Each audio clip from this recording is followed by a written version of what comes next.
Hello, my little wordlings. How are you doing today? I figured we could watch this interesting video on Vlogbrothers from John Green. There we go. Gotta learn to work my lefts and rights now. And he's got some books to see. Maybe we'll add them to our reading list about, just one of those great subjects that everyone should know about. Tuberculosis!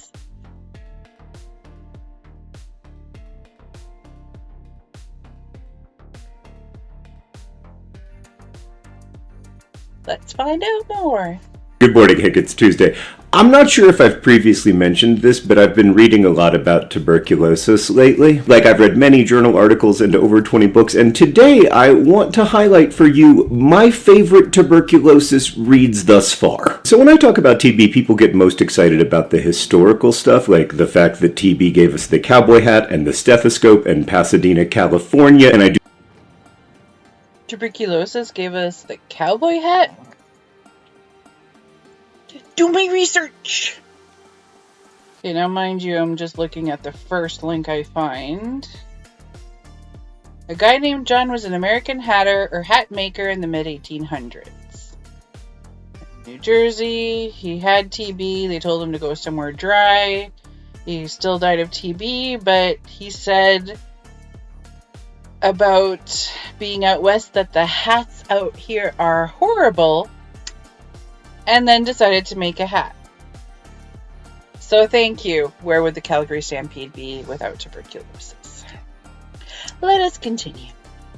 I do get why that stuff is fascinating, but I want to begin with a contemporary first-person account of tuberculosis published by a small press in 2020 because it reminds us that TB is not exclusively or even primarily historical. Stigmatized by Handa Engamgalan is a wonderful memoir about a young woman growing up in an impoverished community in Mongolia. Sorry, I have to keep moving because the light is moving. So eventually Handa is diagnosed with tuberculosis, which begins a completely different life from the one she thought she was going to have, a life of dehumanization and stigmatization. It's just a beautiful book, and it's not a spoiler to say that eventually the author gets a master's degree from New York University. The whole story is just astonishing. I loved it. Secondly, I learned...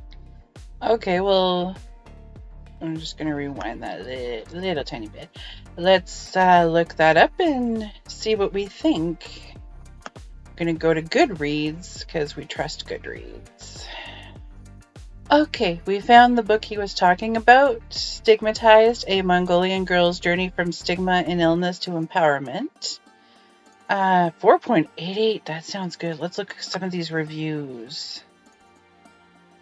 So many ads, which is fine. I get to use this for free. Vision is the spectacular that inspires us to carry out the mundane. Chris Widener. Can achievements be broken down into steps? Okay, you gave a 5-star review. I'm just going to assume you liked it. Can't read that.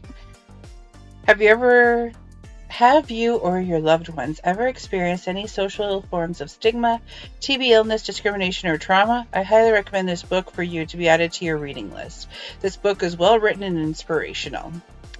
Well, I don't appreciate what they call inspiration porn, but this one, there's something between inspiration porn, someone just telling their story, and you feeling something from reading that. So that sounds like this book. Adding it to the ever-growing want-to-read list. Let's keep going.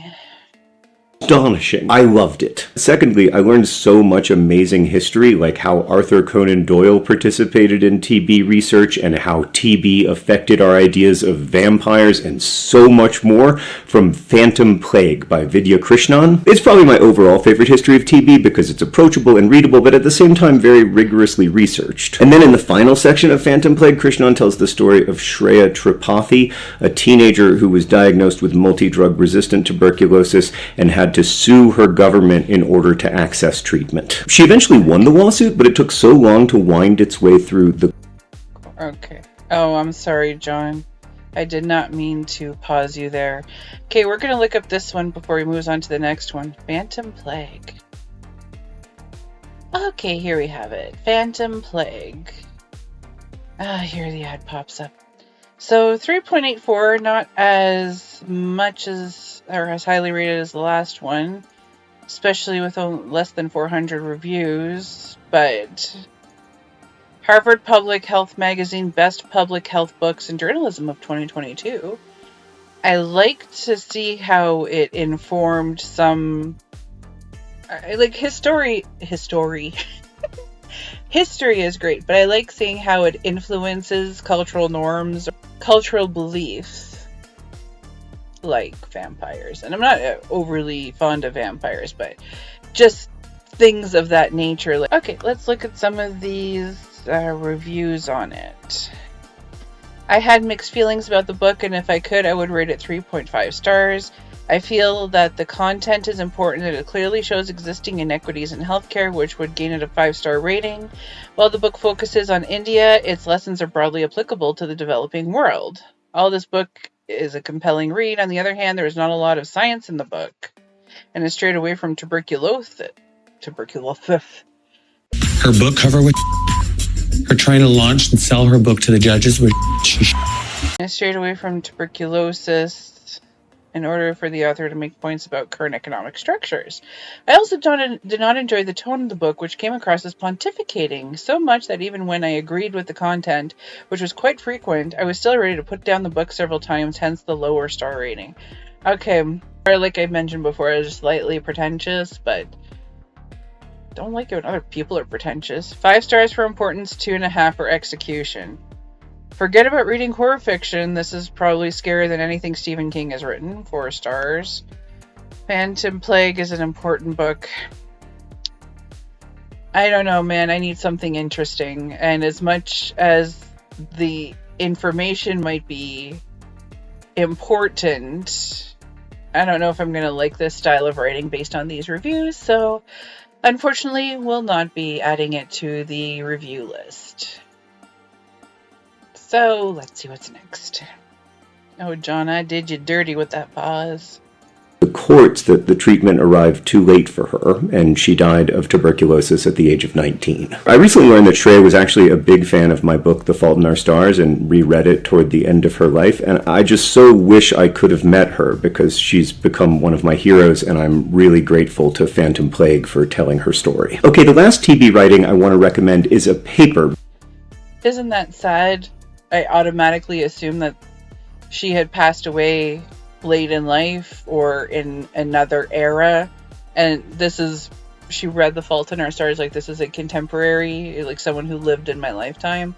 So yeah, I guess you don't realize how bad certain diseases are when you live in a place like I live in Canada. So it's not, I've got other things to worry about, of course, but imagine that you were suffering from a disease eradicated in other parts of the world, and then you had to sue to get what you deserved out of life, which was a life free of suffering.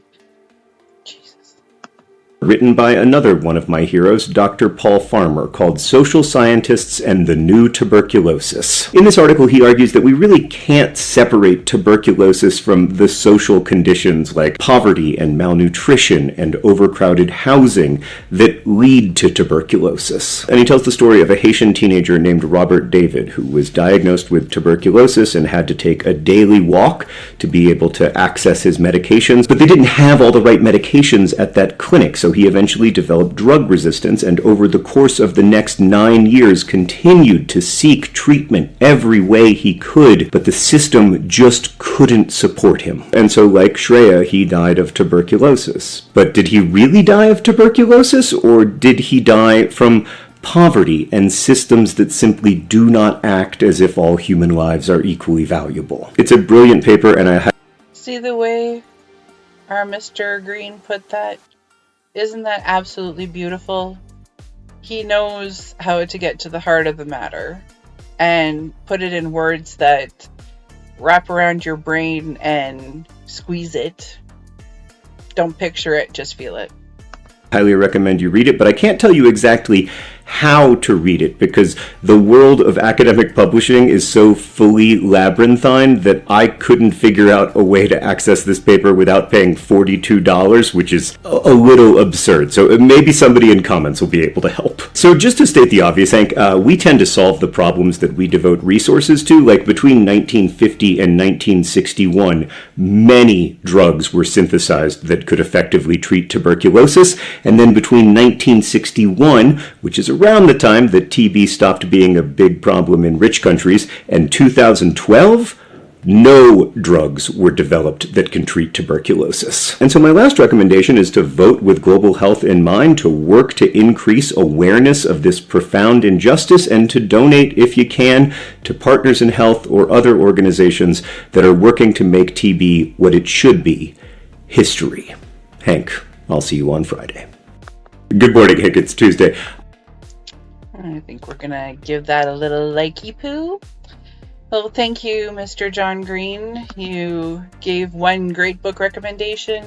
A paper that, I would have to look it up, and I'm not going to do it now because it can be a little involved, but I found some papers on Google Education, I think it's called, and there's a lot of free scientific papers on there. So that's a great resource if you want to try to find the paper he was talking about. But I hope you guys enjoyed this, and I'm sure I did, and I will see you next time. Bye-bye.